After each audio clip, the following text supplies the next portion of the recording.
يا جماعة أنا مش زعلان، يعني هو قدر الله مش هفعل. شبابنا النهاردة أدوا اللي عليهم والحمد لله. كانت في لعيبة من الكبار مش في مستواهم، فوقفت سلسلة الانتصارات المتتالي بتاعتنا 21 فوز متتالي، والرقم ده كنا احنا كاسرينه للرقم بتاعنا القديم ب 17 فوز متتالي. فكده كده سنة 2 3 10 مفيش حد في مصر بعون الله هيضرب الرقم بتاع النادي الأهلي غير هو النادي الأهلي. فكده كده يعني ايه، رقم باسمنا ومتسجل خلاص.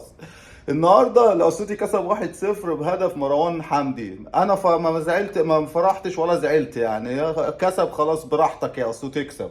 بس انا كنت ببص على مين جاب الهدف، طلع مروان ابن الاهبة حمدي. فرحت ليه؟ عشان فيستون مايلي ما جابش حاجه النهارده. فهداف الدوري لحد النهارده مين؟ وسام ابو علي، وهو في الساحل من دور واحد اخد هداف الدوري. واحد يقول لي طب فيها اسلام مشكلتك في إيه؟ طلع تهبط بكلمتين واقول له وحد الله لا اله الا الله. انا خايف من حسام اشرف يا عم. اسلام ده عنده 14 جون، اقول لك انا مش خايف منه هو.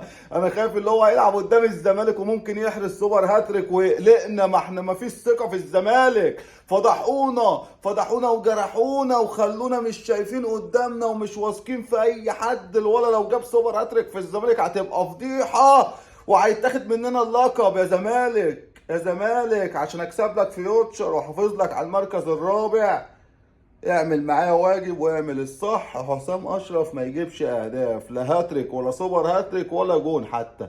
عايز يجيب جونين ماشي ماشي، غير كده انت حر. باي، من غير سلام.